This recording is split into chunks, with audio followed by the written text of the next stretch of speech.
The 48 Laws of Power by Robert Greene. During China's War of the Three Kingdoms, the great general Chu Lang, aka the Sleeping Dragon, was resting in a small town with a few of his men.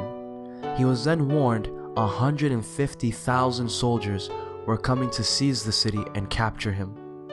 The Sleeping Dragon quickly ordered his troops to take down their flags, open the city gates, and hide.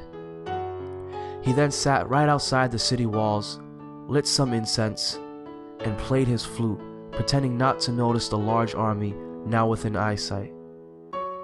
The general of the large army, Sima Yi, observed the Sleeping Dragon for a few moments, withheld his troops, and ordered they retreat for fear of ambush. Why was Sima Yi so scared to attack? Well, the Sleeping Dragon got his nickname by being one of the most cunning generals ever. One time, he stole a military stamp from an enemy camp and sent out documents dispersing their troops to distant locations. From there, Chu Lang easily conquered an entire section of the opposing army.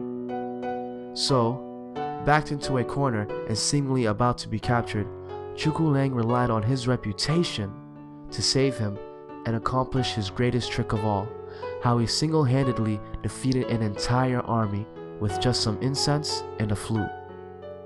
Law number 5. So much depends on reputation. Why is that? The people around us, even our closest friends, will to some extent remain mysterious and unfathomable. Their characters have secret recesses that they never reveal.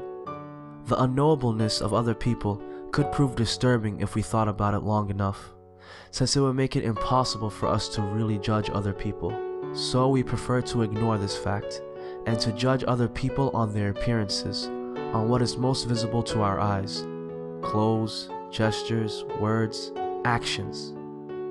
In the social realm, appearances are the barometer of almost all of our judgments, and you must never be misled into believing otherwise.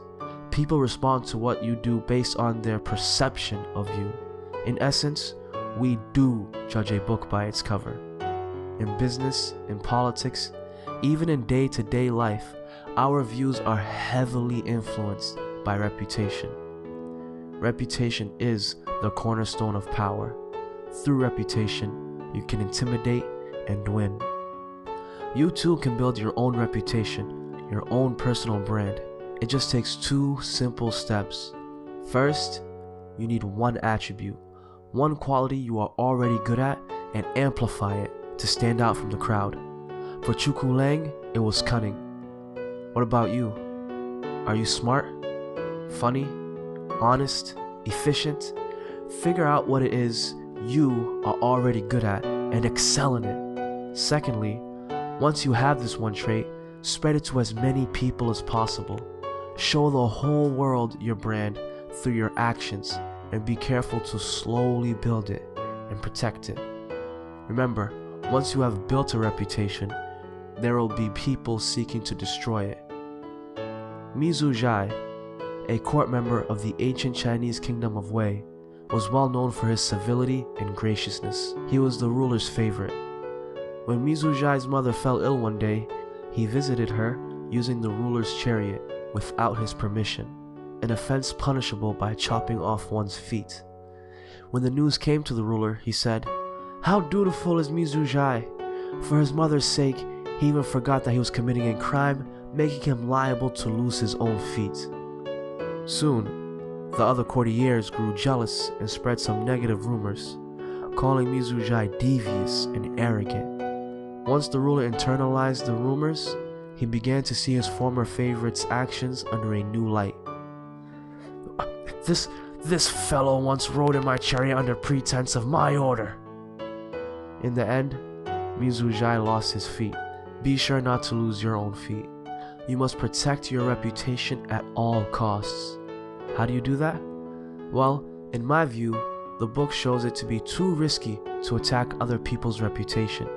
You might come across as petty or bitter, and you will inadvertently ruin your own reputation. You should only attack others' reputation when you don't have your own or it is insignificant. If you must though, be sure to be subtle. Use comedy and satire to disarm your opponent while still landing the blows you need to defend yourself. And don't go too far. Lastly, try not to respond to any attacks from someone of lower reputation. Dragging yourself in the mud with them only harms you and brings attention to your attacker. Even if you defend yourself, you will seem too defensive. It is best to ignore them, and if their accusations are too great and have garnered too much attention to be ignored, have someone else defend you. In conclusion, build, grow, and protect your reputation. It is the most important thing you can do in the quest for power.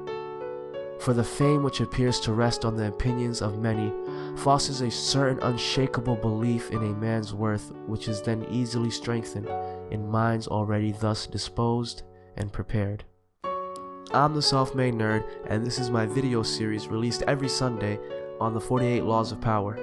If you liked what you saw, please be sure to subscribe, comment, and like the video, and share it to whoever you think could benefit from this knowledge.